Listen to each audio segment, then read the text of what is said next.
Am I done? I'm done. Okay, I'm gonna have to play for reals now. Alright, let's go. So, let's go rest. Captain Odin is now over there. Do I have anything for the storyteller? Do I have anything for the storyteller? No. No. I thought I had a page for him. But maybe I've delivered it already? No. I do have one. Yes. I do. Are you gonna play Elden Ring? I don't know. I don't know. I'm playing Pathfinder. I have to play Cyberpunk next. And then I have to play Rome Expeditions next after that one. And then I want to play Horizon, but I also want to finish playing Pokemon, and I also want to play Lost Ark. And life is complicated. Life is complicated. I need like a 60-hour day to catch up on all of my games. I found a page, the storyteller. Yes. Oh, oh, oh! This page actually gave me something. Okay. Alright, his voice becomes a bit younger and more energetic. The purple flame covers my eyes. I cannot turn away. It follows my gaze. I cannot close my eyes. It will follow there too. The heart of the tower burned out my sight, and I'm not sure I will ever be able to see my dear Galarian again. Wounded, groaning from the consequences of Earthfall, but no less loved because of that. Exhausted, I sit down on the cold floor of the laboratory. All my work was in vain. I wasted my entire long elven life looking for something that turned out to be useless. I didn't understand what really mattered to me. Galarian, such as it was before Earthfall, does not exist anymore. But there is another, new Galarian, a young one that is surviving, fighting for its life. By connecting it with another plane, I would have destroyed the new Galarian, making it an extension of the other plane. Instead of trying to save old Galarian, I should have helped the new one. I was supposed to preserve the memory of old Galarian, to gather the knowledge and heritage of the lost civilizations and give them to the world when it needs them. For at some point it will rise from the ashes without any help. I believe this now, and deep down I always have. So that's how you lost your sight. Looks like it. I still see only this purple flame. After so many years, it has become quite dear to me. You can also exclaim, "You almost opened the word wound." He nods sadly. You are right. It would have been a terrible crime against Galarian. A murder. Murder? Sorry. At the time, it was much weaker than it is now. It wouldn't have been able to resist the demonic invasion. Luckily, I was wise enough to stop before it was too late. Please continue. Rise, elf! This is not the end! The masterful voice seems to ring in my head. A silhouette of an angel appears in the flame. Purple flames are reflected in the gleaming steel armor. She has no face, just two fiery eyes burning deep in the steel hood. Rise, elf! Rise and bow to the will of Pharasma. Whoa, he actually died. So Pharasma is the goddess of the in-between. Pharasma holds the dead until they're ready to move on, pretty much. The storyteller's voice changes subtly, becomes loud and adamant. Rejoice, elf, for the Lady of Graves has deemed you worthy. You pursued your goal despite the opinions of those around you, and even fate itself. But you managed to stay your hand once you realized your mistake. You saved Galarian from yourself. For this, the Lady of Graves wants to give you a gift. You will become her usher, an immortal psychopomp. What's a psychopomp? Anyway, You will take a place at my lady's side and become the keeper of history, not just for Galarian, but for all the planes. In return, Pharasma requires one thing. Tear up your bark-covered notebook. Let the knowledge you obtained remain a secret for many generations of Galarians after you. Psychopomp is a Greek definition of a good leading sows the underworld. Oh! Hermes, for example, is a psychopomp. Oh, such a weird word. That is such a weird word for it. Like, I would never imagine it had this meaning, ever. Okay, alright. Thank you for clarifying. The storyteller gulps involuntarily. Pharasma herself sent her herald to me. For the first time in my life, I, the Archmage of Conan, who proudly looked in the eyes of demon lords, feel unsure. My hand feels for the notebook on the floor. My fingers run over the 3-bark cover lovingly. Don't need eyes to recognize it. I know all its cracks and bumps. It's like my child, the only meaning of my meaningless life. I don't want to destroy it. I can't find it in me to obey the order of Lady of Graves. Just out of curiosity, how the hell do you know that, Gerland? My chat is the smartest. It's the smartest chat in Twitch. Yes. Yes. You refused Pharasma herself? The storyteller tries to smile. Did a stupid thing, didn't I? And the last Archmage of Conan was just a fool who had lost his purpose in life and then dared to disobey a goddess. If I were her, I'd have ordered the herald to destroy the deranged old man. Gerlon says, I watched a lot of overly sarcastic production videos. Overly sarcastic productions. Wow. Okay. That's knowledge. Right. Wait. I have never watched them. Overly sarcastic production videos. Okay. I'm gonna put a check here. If you say it's very good, I'm just sure. We'll do.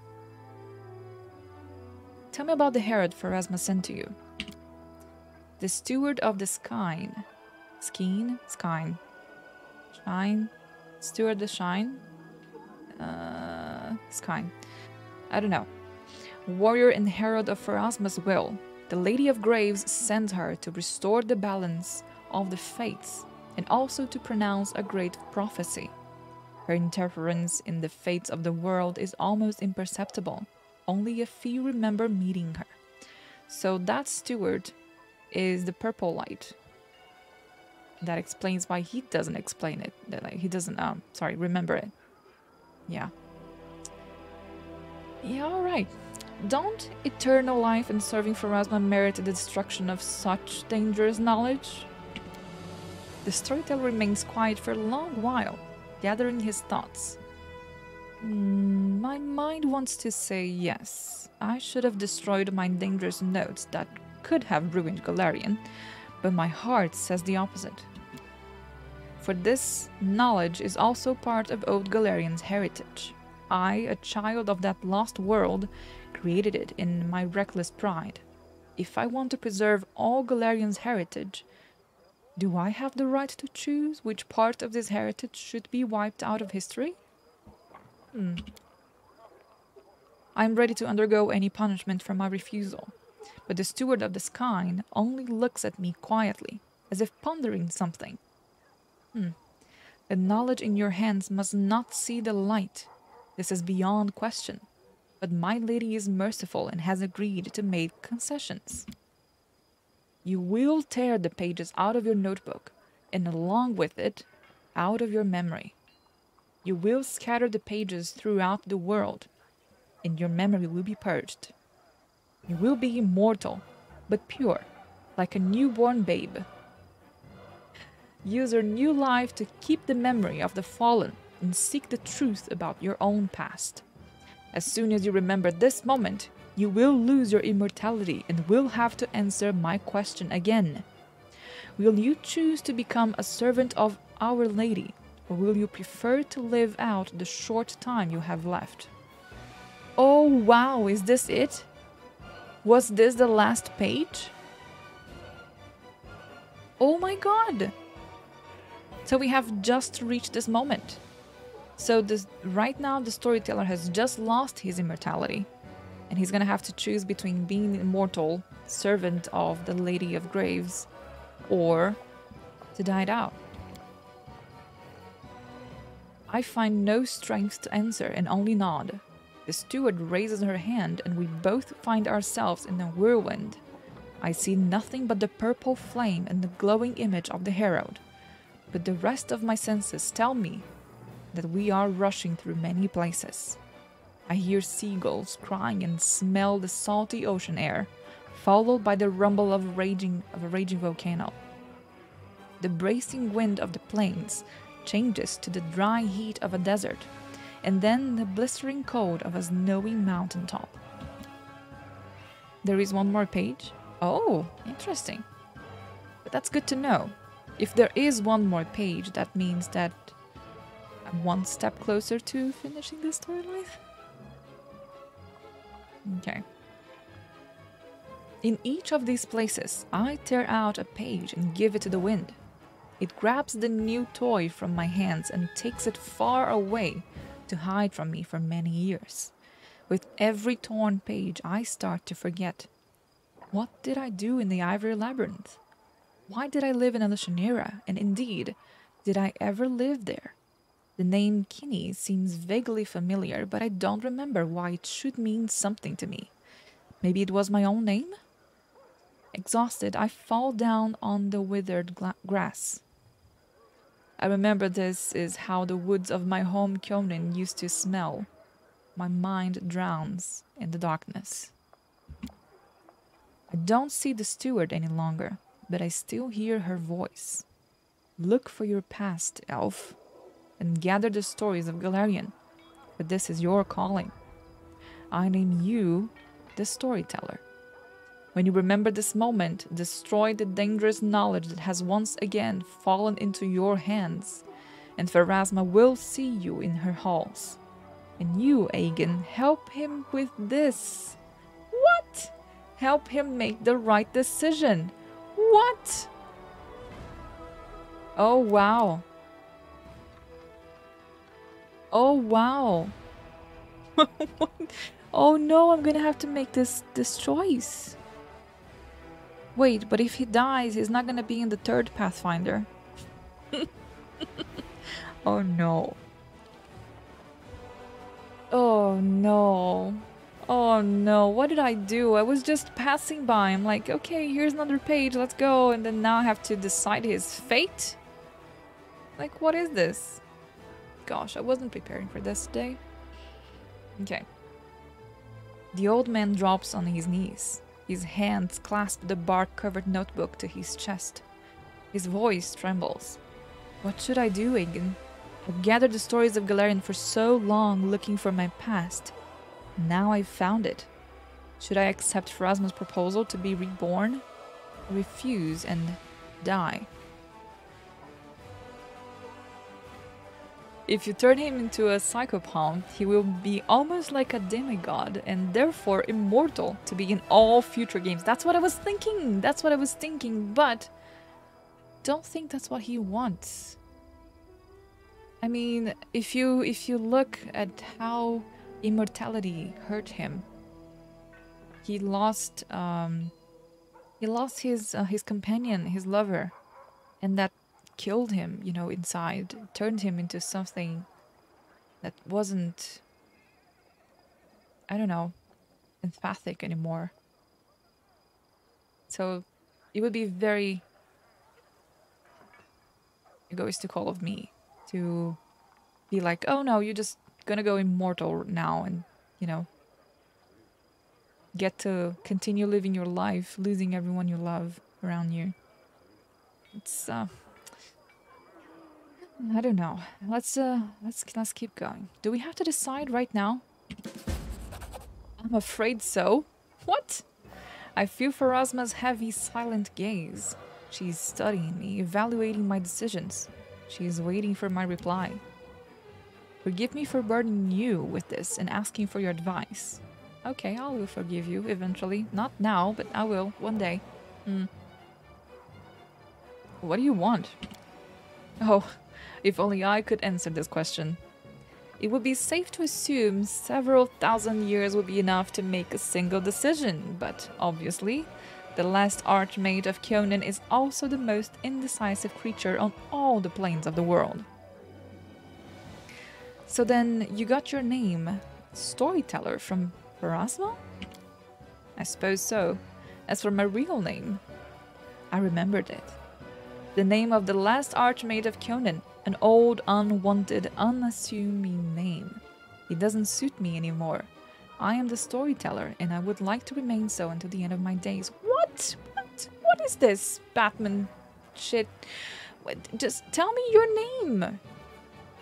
Come on. Oh, I sense that they are going to hint this in the future. They're gonna use this. They're gonna give me like this name of the mage until the very end of the story when they tell me that that was the name of the last Archmage of Kyonen. And I say this now, Owlcat. I see you. I see you. Okay. What will happen if you accept Pharasma's proposal? I will die and be reborn in a new guise and join the servants of the Lady of Graves. The secret and dangerous knowledge of how to merge the planes of the world will die with me. I'm free to live out the time I have left. Few years' fate has in store for me. When they pass, I will die, and then enter Pharasma's halls and give her my oath properly. What will happen if you reject it? I will stay here. I will keep my secret knowledge to hide it in the most faraway and safest place I can find. My age will catch up with me gradually. Gradually. He's already an old man. But I think I still have a few years to write books of the stories I have gathered, or tell them to someone I will take on as an apprentice. As you see, any choice means a prompt death for me. But I'm not afraid. I, having seen the death of thousands of civilizations out and outlived time itself, know better than many what is enough. Okay, chat. Okay. Oh, what is the good ending here? There are very positive sides to both of them. Okay. First positive side is that when the storyteller won't die immediately if he accepts. And we will definitely destroy how to open the word wound thing, which is very important. And he will be immortal, and he will help us in the future.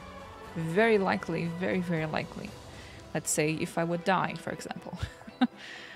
If refused, then I have no ally, but I free him from immortality. And alongside, I will also destroy something that could aid me finishing this game, for example. Because if I learn how to open the word wound, then I know how to close it, maybe without dying myself.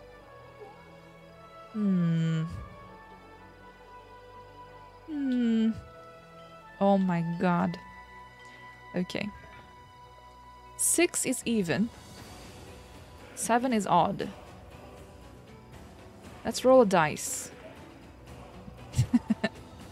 What? It's an RPG. I have to roll dice. Okay, dice. Okay. It's in my hands. Literally.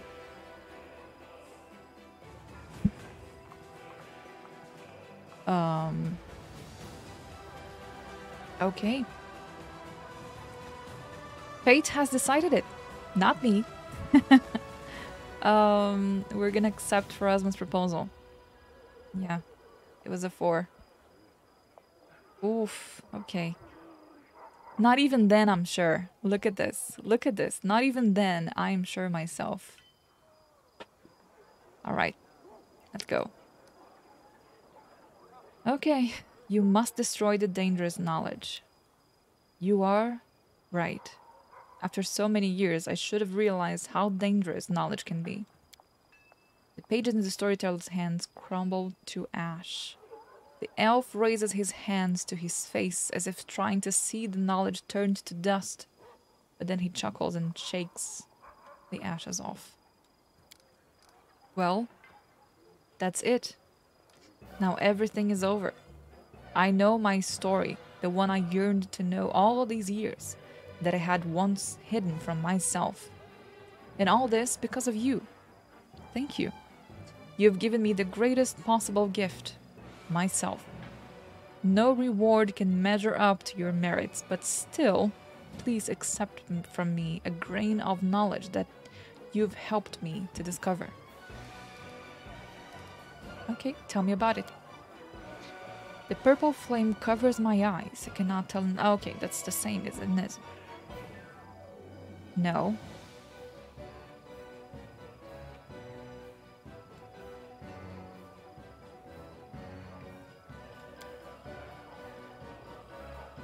Yeah. Wait, is this new? Doesn't seem new. No. Yeah. No, it's old. It's old. I don't know why it shows that I haven't chose this option. I suppose that because I haven't actually clicked this option, so it makes sense. Yeah. He is happy. Good ending. Yes, it is. It is a good ending. I think both of them are. I think both of them are. I still don't have enough to restore that relic, though. Yeah. Done. Let's go.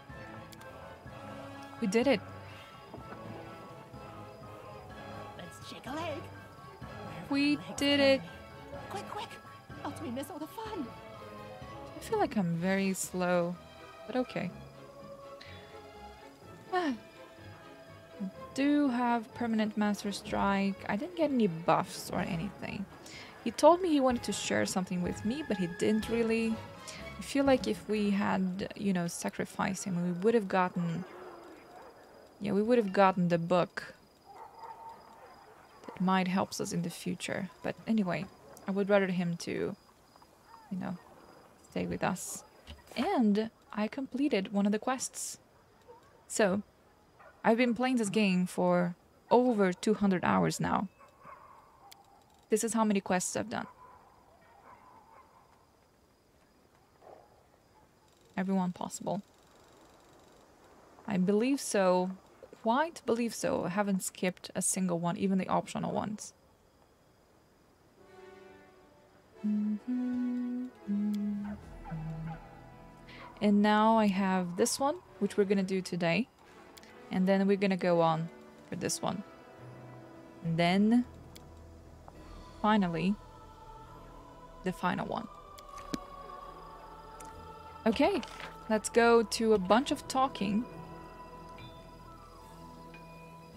A bunch of talking. Oh my god, I need water. Wait a second.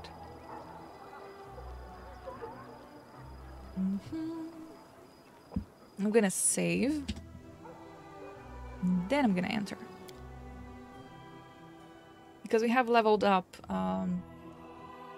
2? Was it 2? I think it was 2 of them. Yeah. So there's a lot of talking to do right now. Dorjalinda says, Commander. She's avoiding my gaze. Her voice sounds hollow. Oh no. She's my logistics person. I've been doing everything to prevent this, but the hardship has done its work. More and more suppliers are raising prices, demanding to be paid up front, or just cutting all ties. Voluntarily, contributions are dwindling by the month. It's time for decisive measures, or we won't have any means of waging war at all.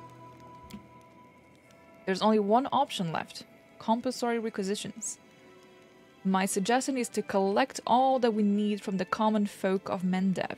Robbing the people is the last thing I advised. But what can you do? We'll say it's a donation to support the War of Faith. We'll set up a temple and send some clerics to go with the soldiers. The clerics who will agree to go, that is. Oh no. Wojef says, so by decisive measures you mean robberies. And it's obvious who should we start with. The rich and the aristocracy, of course. They've got enough gold tucked away in their castles and mansions to supply our soldiers with everything they need. Sorry, it wasn't like, what is that word? For some second. And still leave some coin left over for us. If we must rob people, let's rob those who rob others. Yeah, sure. Thieves, bandits, fences. Okay, that wouldn't be such a terrible deed, would it? I love how Aru understands nothing about being a human just yet. She just goes straight down the rational line. I don't think Mendavians have anything left worth taking. Yes. Let's shake down the neighboring nations instead. They've been hiding behind our backs long enough. Oh, only 3 people? Where's Darren? I feel like Darren would be the one defending the aristocrats right now. How has it come to be that we ourselves are now the fellows of the crusade? Our raid on the military warehouse made a big splash. Many voices whispered that we've gone rogue. Sure, if we've gone rogue, I'm rogue. And we'll be raiding Mendev on a regular basis now. Well, that only means that by plundering them right now, we'll be affirming this condition. Many soldiers saw a fib about the supplies getting sorted soon for what it was, a fib. And well, they didn't like that very much. They ran off and are now telling stories about how we starve our soldiers as well as lie to them. I guess it doesn't bother them that we're in the middle of this little thing called war. Okay, tell me more about your suggestions. Wojef, what are you suggesting? Where do you go to get money? To those who have lots of it, obviously. Yeah, says the thief. We'll make those pampered Mandavian nobles pay up, and those barons and counts, anyone with a big purse, really. Can you imagine all the stuff they've got?